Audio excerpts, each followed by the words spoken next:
Are you all right? I think so. Wiglaf sat up. You fell on the crack. Or maybe one of those. Angus pointed to several. When my uncle decided to start a school, he bought this old castle for next to nothing because it was falling apart. He pulled Wiglaf to his feet. I wished he'd at least fix the floors, but that would cost money, and Uncle Mordred hates to part with any of his gold. By the time the boys walked into the classroom, the only empty seats were in the first 3 rows. Bragwort, who would do anything to get on the good side of a teacher, sat in the 3rd row. Wiglaf and Angus were about to join him, when Wiglaf caught sight of his friend Erica. She was waving madly. "Angus," Wiglaf said, "Erica saved us seats in the back." The two hurried toward her. Erica was always on time for class.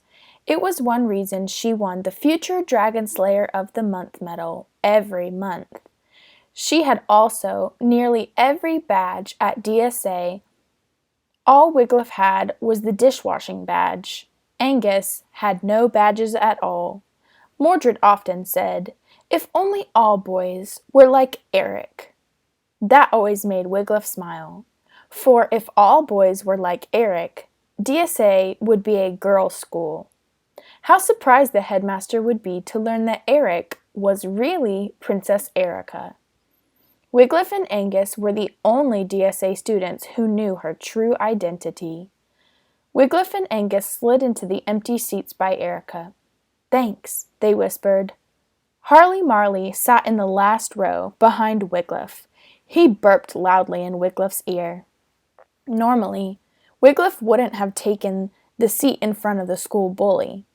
But Wiglaf thought he would rather be burped at than spat upon. "Pupils, pupils," Dr. Pluck rapped his pointer on the desk. "Today we will study dragon young, or pipling, as they are called.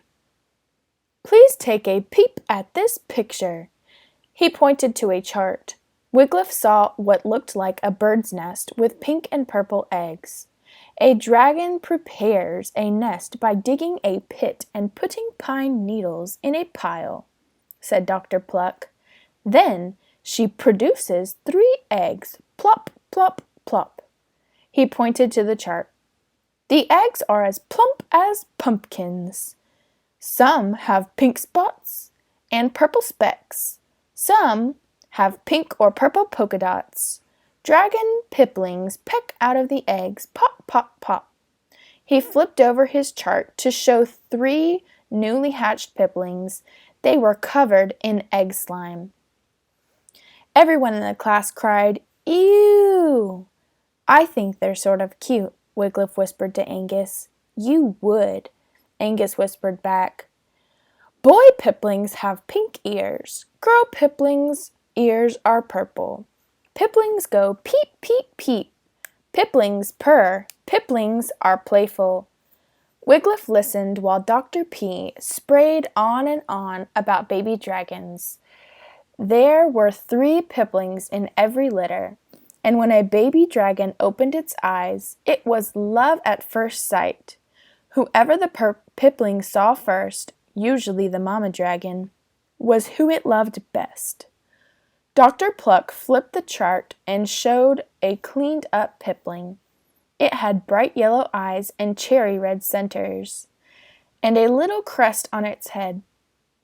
Wiglaf wished he could pick it up. "Never pick up a pipling," warned Dr. Pluck. "The first thing a dragon mama teaches her pipling is how to peck, pinch, punch, and puff fire, and the pipling poo-poo, pew." "Sir," Bragworth called, "can we do extra credit reports on piplings?" "Perhaps," said Dr. Pluck. "Now, attention!" boomed a voice. Headmaster Mordred swept into the room. His red velvet cloak billowed behind him. "Studying piplings, are you, Pluck?" said Mordred. "Well, lads, I have some serious news. Sometime before St. Gooble's Day, school inspectors will make a surprise visit to Dragon Slayer's Academy. If this school isn't up to snuff, they will close me down." His booming voice caused the badly cracked ceiling to quiver. "Look out, sir!" cried Wiglaf, as a huge chunk of stone came crashing down, barely missing the headmaster's head. "Zounds!" cried Mordred, leaping out of the way. He glared up at the hole in the ceiling. "Somebody ought to get that fixed." He brushed dust from his cloak. "Anyway, I have come to say that all classes are canceled." Several boys started to cheer. "I've canceled classes so you Class 1 boys can participate in the very first DSA Scrubathon." "Yeah!" cried Harley Marley, who wasn't paying attention. "The Class 2 and Class 3 boys are in charge of fixing and patching," Mordred said. "You Class 1 lads get to clean, sweep, mop, dust, wash, scrape, scour, polish, shine, and scrub everything," said Mordred. "DSA will pass inspection." All the pupils groaned, even Erica. "And if you see anyone goofing off," Mordred added, "come and whisper in my ear. Enough little whispers and you know what you'll earn?" "The Tattletale badge," called Bragworth. "Yes," said Mordred. "A beautiful yellow badge it is, too." Wiglaf didn't want the Tattletale badge. It was one of the few badges that Erica did not have, stitched to her tunic. "Now, lads, here is a new badge." Mordred held up a black patch with pink letters, D.P. "I need volunteers for a very special assignment." Wiglaf and Angus slid down in their seats. They knew better than to take a special assignment from Mordred.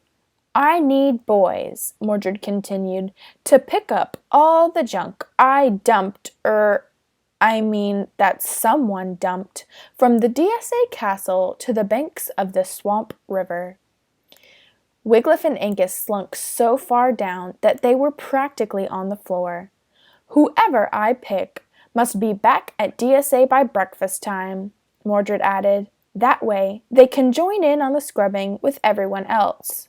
"I'll go," called Erica. "Not you, Eric," Mordred said. "I have a special scrubbing job for you." His plum-colored eyes bounced from boy to boy. Wiglaf did not allow himself to breathe. Just then, Wiglaf felt a tickle on the back of his neck. Behind him, Harley Marley snickered. Wiglaf tried to brush whatever it was away. It felt furry. Yikes! It was a hairy spider. The spider clamped its jaws down on Wiglaf's finger. "Yah!" shrieked Wiglaf. He jumped up, shaking his hand to get rid of the spider. The thing was the size of a guinea pig. "Aha!" Mordred called. "A volunteer!" He pointed at Wiglaf, who had finally managed to shake off the spider. Harley Marley snorted with laughter. "Wiglaf, and who else?" Mordred's eyes lit on the boy sitting next to Wiglaf.